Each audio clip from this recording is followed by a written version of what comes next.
Perhaps maybe if I may just jump in from a practitioner perspective. Contentment as a teaching isn't taught very much by many teachers. And I think today this is a fresh topic that we're receiving from you. And when I'm thinking about contentment, there is also a sense sometimes where you have to be in a space of a give and a take, whereby your mind and your heart must have some form of equanimity in that state of contentment. Otherwise, from a very mundane feeling, there is, if I may say, the unbalance, the unevenness in the heart, that maybe there is no full contentment. Maybe there's contentment in speech, you know, you say, I'm content, but actually, when you dive deep down into your heart and your practice, there is still a sense of imbalance, if I may say.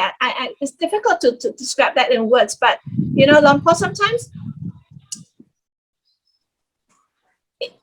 there is a Chinese saying in our terms, it's like, you know, 不甘愿. How do you say 不甘愿? 不甘愿 means that I'll give in to you, and then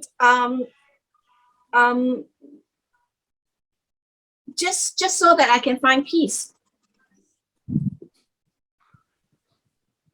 Some people, when they're not content, their way of finding contentment is to take it out on others, give it to others. So when you're angry, you know, one of the, you might say, the wrong ways of dealing with it is take it out on others, and you give them, we say, a piece of your mind. So I give them a piece of my mind, and then I feel happy because I've done that, because they've been annoying me or doing things that are wrong. But in the long run, that's probably not very good, because it's done with anger or ill will, and then it can be quite destructive. And of course, you set up karma with that person, and then they come back on you. I'm not sure if that's what you were referring to, but it just came to mind then. But the important thing is, if you practice meditation, like sitting meditation or walking meditation, where you just walk back and forth, you're not walking anywhere, you know, it's not a walk from one place to another, you're just walking back and forth, or you're just sitting, putting attention on your breath, breath going out. If you can find contentment in that, your mind becomes so strong in itself, so bright, and the contentment inside becomes so strong, so clear. This is such a valuable quality for human beings to experience, because then it puts everything else in perspective, doesn't it? You realize everything outside of you, it can be important on a certain level, on a superficial level. Other people, our relationships, the material things of the world, all the different kinds of happiness we can have. They're okay, they're good, but they're only so good. And this inner peace is something much more tangible, much more lasting, but it's something you have to work at and cultivate. But it makes your mind very content. You know, you don't need anything else to be happy. You realize that. Even though you're still involved with the world, and you still need things in the world and are involved with the world, okay, but you also now have this inner source of happiness that you really makes you appreciate the mind itself and see and know the mind itself. Because most of the time we're not seeing or knowing our mind, are we? We're lost through our senses out with other people and the things of this world, often just going through following habits of behavior. And we do a certain amount of good, and obviously we have to go about our business to earn our living. And if we have a family, we have to help our family and so on. But much of that is done on a very superficial level and not really closely watching our heart at all. So what is the result is we often get very stressed as we go through our day, through our life. Whereas if you have this source of inner happiness regularly you return to watching the mind, letting go of everything. That becomes something that's very powerful in your life and allows you to let go of stress. It's the mechanism by which you let go of stress, developing mindfulness and particularly insight into impermanence. These two things, you've got that you can turn to. It's a refuge you can turn to. It's like, it's seeing the Dhamma, that every time you bring up mindfulness, you see the impermanent nature of physical things, mental things, you're seeing Dhamma, you have a refuge. So whatever else happens, it can't affect you too much. Of course, we'll still get stressed again, but not so much. Even whether it's COVID or the economy or the words of other people or health issues, job issues, money issues, relationship issues, they start to, their importance is reduced in the sense now you have some inner happiness that becomes more prominent, more central to your life. So if I were to just contextualize it, contentment is really very much a state of mind, whereby there's inner balance in the chitta, in the mind, and that translates. And then that translates into the more tangible actions and speech and words. Well, you see, like the Arahant is the most content person in the world. The Arahant doesn't harm others through their speech, their actions, or their thoughts. They don't want anything from the world, and they don't want to hurt anybody or anything in the world. So, contentment, when it's perfected, when it's developed to the highest level, it's like that. The mind is completely independent of the world, so it's satisfied, happy, and clear, not lost, not deluded, not angry, not desiring anything. That's what we aspire to in the Buddhist practice. So Ajahn Chah used to say, if you practice meditation and you have a feeling of contentment, stillness, mindfulness is there, so the factors of samadhi start to come up. You're getting a taste of that. It's not yet nibbana, it's not yet the mind of an arahant, but you're getting a taste of it. And that taste is something you never forget. Once you've had a bit of peace in your meditation, even though it was hard to achieve, and maybe you can't achieve it every time, of course, it's difficult, but it's a taste that you never forget. And it transforms the way you look at the world, doesn't it? It changes your perspective around things. You start to change your value system, seeing what is important, what's not so important. And it helps you to let go, so it helps you to particularly let go of anger towards other people, jealousy, rivalry, competition with others. Helps you to let go of all kinds of desires and expectations which bother you, but actually don't need to bother you. It just helps you in so many ways. It's a taste of liberation or taste of nibbana.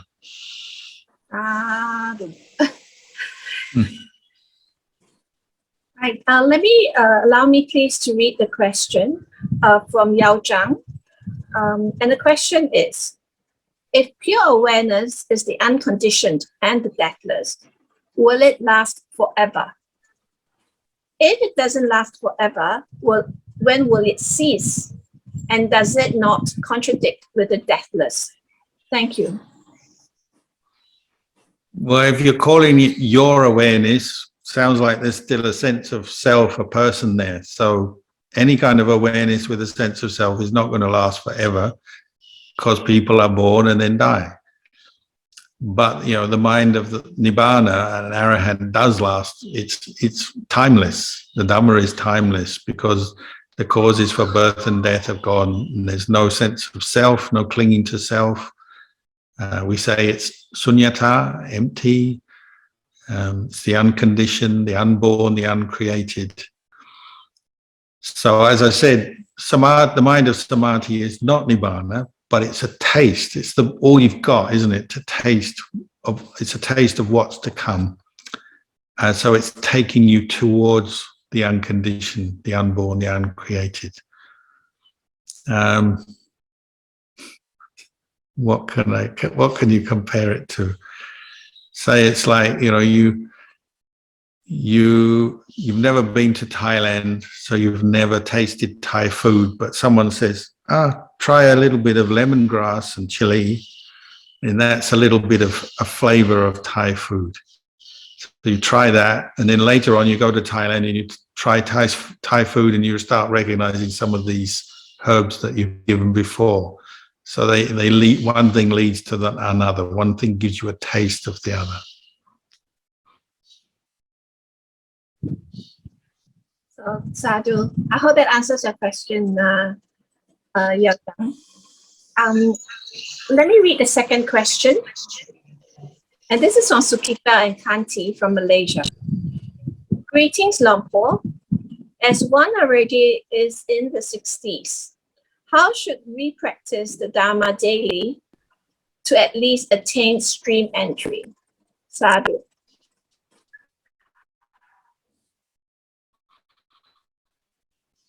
Keep doing this, keep developing the mindfulness, the respect for Buddha Dhamma Sangha, the mindfulness, and then contemplate impermanence. So one way they describe the Sotapanna, the stream entry, is they never forget that they're going to die. That's being heedful in the world. You know your life is impermanent. You're not here forever. You never forget that. You're moment to moment. What we do is we become heedless. We get lost in the world and we act as if we'll never die. And we seem to believe that. We believe in this self, I'm here, and we have all our desires, our loves and our hates, and we just believe all that and follow all that. But the Sotapanna, the stream enterer, never forgets life is impermanent, this body is impermanent, our thoughts, our feelings are impermanent, whatever you're involved with, it's impermanent. They never forget that. So they are always aware one day they will die. Of course, the other thing for the stream enterer is they don't deliberately, knowingly break the 5 precepts. So it's a good way of looking at your practice. You know, how often do you have the intention to break a precept come up? Is it something you're constantly struggling with, or is it quite natural for you? The stream enterer, that it's quite natural not to kill intentionally, not to steal, not to commit acts of sexual misconduct, not to lie, not to take drink or drugs. It's quite natural. Those intentions are not arising anymore. They're not stingy. They've learned to let go of stinginess, possessiveness. So they have a natural sense of giving and sharing. So these are the qualities we're developing every day. Dana, Sila, Bhavana. And you might say the stream enterer, they practice to the point where those qualities are established in their heart and they have no more doubts about the path, no more confusion, what is the path, what is not. They just naturally practice Dana, Sila, Bhavana. That's the way they become. That's how the mind has become. And it's not experiencing Nibbana all the time. It's had a glimpse. This is what gets you to Nibbana. So they're not afraid of death. Stream enterer dies if they're got any of death.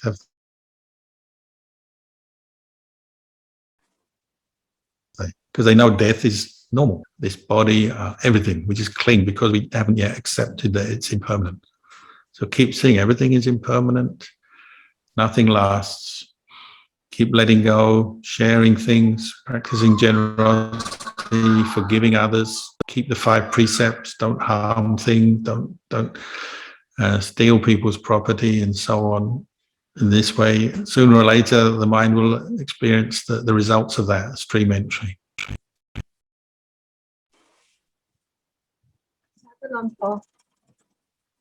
Are there any questions from the floor, please? I have a question, Lumpur. If I could ask, the question is regarding right speech. How would you define gossip, especially when you're in a group? Sometimes you will not say it to the person's face regarding a particular issue to preserve the harmony of the group, but at the same time, you share that problem with other members of the group, because sometimes you would have to you got to bring it up in order to acknowledge that there's a problem to begin with. Is that considered gossip? It really depends on the context, the situation, doesn't it? Your intention is number one. What is your intention when you're bringing up this discussion of the third party who's not there? Like you say, maybe there's a problem with this person at work. There's things they don't understand. It's affecting everyone. So maybe it's a problem that does need to be discussed. But what's in your intention when you bring it up? Is it your frustration and anger is prompting you to talk, and therefore it becomes backstabbing or just putting them down? You have to keep checking that, and it's not a one-off thing, is it? It's something you have to check your intention in an ongoing way. And so if you're talking about this person, maybe their mistakes, maybe there's some subtle joy, they've made mistakes, they're in trouble, you know, that's unwholesome, unskillful. So you're constantly checking your intention to see whether it's rooted in metta and mindfulness and wisdom, or it's falling into jealousy or anger, ill will. And what do you want for this third person that you're talking about? Do you want them to be happy and progress and be successful, which should help them help you as well? Or are you just talking to put them down because you're angry with them? You just want to destroy them behind their back, say? That's the kind of reflection you have to keep making. And sometimes you decide better not to say anything, because if I say anything, it's only going to promote further misunderstanding, disharmony in a group maybe. Or other times you say, well, I really do need to say something, but you establish your mind in goodwill. You're careful with your words. You choose the right words, choose the right occasion to talk. You know, gossip, we all know what gossip is like. It comes out of your mouth so quick. You don't plan it, you don't think about it, you're not filtering it. It just comes out because you're frustrated or annoyed or jealous or whatever. You know, that's not the same as right speech, where there's a certain mindfulness and wisdom guiding it. And that takes practice. So we keep coming back to our motivation, our intention, establishing it in metta, wisely reflecting, what am I saying? What's the purpose? Why am I saying this? Is it really helpful to the group, to the solving the problem? Or am I adding to the problem? Am I making things worse? Sometimes you only know afterwards, don't you? You've said your piece and then you go away and you realize, I don't feel comfortable with what I said. I made a mistake there. And you learn from that. Other times you realize, I had to say it. There was no other way of solving the problem. I needed to say, and I did. So criticism isn't always bad or wrong, is it? But it has to come from the right motivation. And that's a skill we keep developing through our practice. Thank you, Long Paul.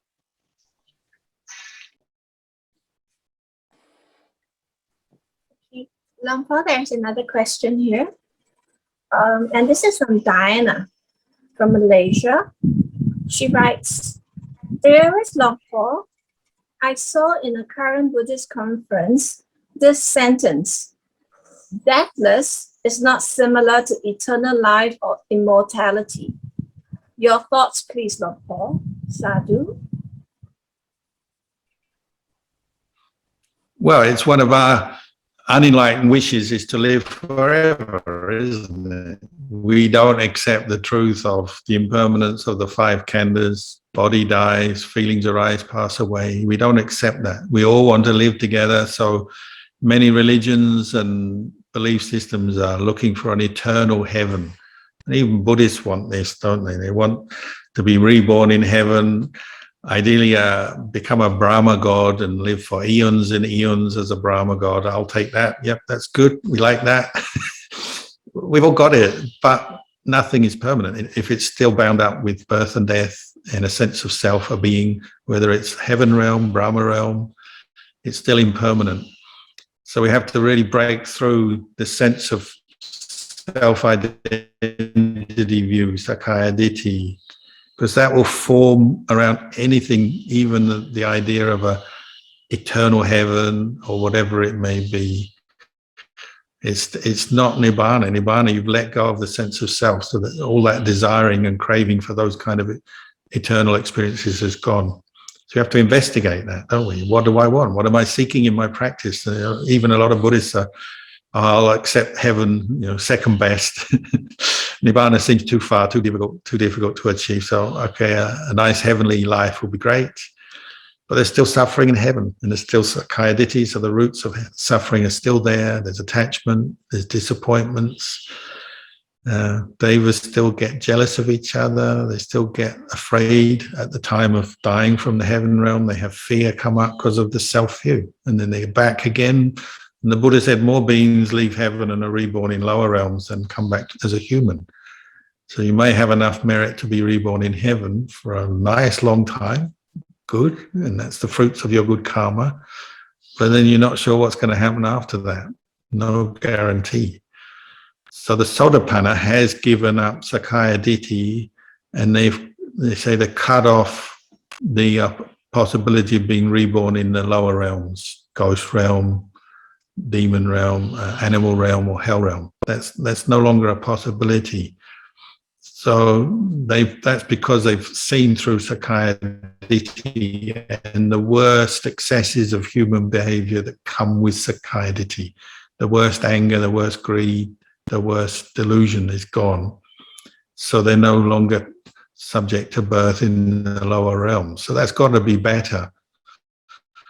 But the thing is, we're always thinking in terms of a person, a self. So if we want some kind of eternal happiness, call it Nibbana, then still a self who's having that happiness. So we go back to Sakkaya Ditthi again.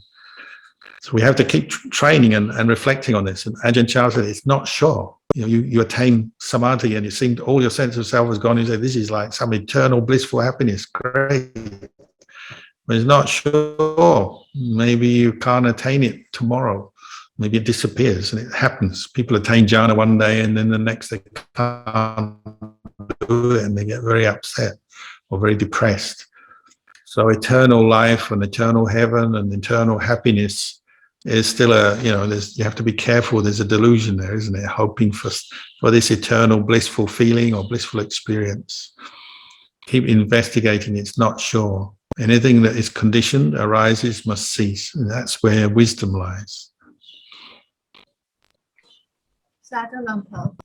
Diana, I hope that answers your question. So there's one final question here. This is from Yao Zhang again. Will practicing martial arts as a form of exercise and self-defense affect one's meditation? Thank you. Again, it depends what your intention is and the motivation behind it. Like many people who meditate will do yoga or Tai Chi, and maybe they have training in martial arts, so they may do that. If one is doing it as a simple form of mindful exercise, it may be okay. It may not contradict the practice or bring up unwholesome mind states. But you have to be careful, because the very word martial arts indicate, they have been used in the past for violence. We say self-defense, but the opportunity for the sense of self to come out in one's martial arts, whether it's in the form of becoming aggressive or attacking others, or can also be in the form of lust and desire for our own body, to look good, to feel healthy, have muscles, have movement skills. The knowledge of the martial arts can be a form of attachment. Attachment can creep into anything we do. So I wouldn't say it's absolutely wrong or forbidden, but you really have to watch your mind, the mind behind the martial arts that you do. As monks, we're always being asked, like I'm here in Adelaide, many times in Adelaide Airport, people have come up and say, do you do Kung Fu? Can you teach me Kung Fu? And we have to say, no, we don't do Kung Fu. People often mistake monks for martial artists. Perhaps that's because of the Mahayana Chinese tradition, the Shaolin monks and so on. Theravada monks are a bit boring. We don't do karate, martial arts.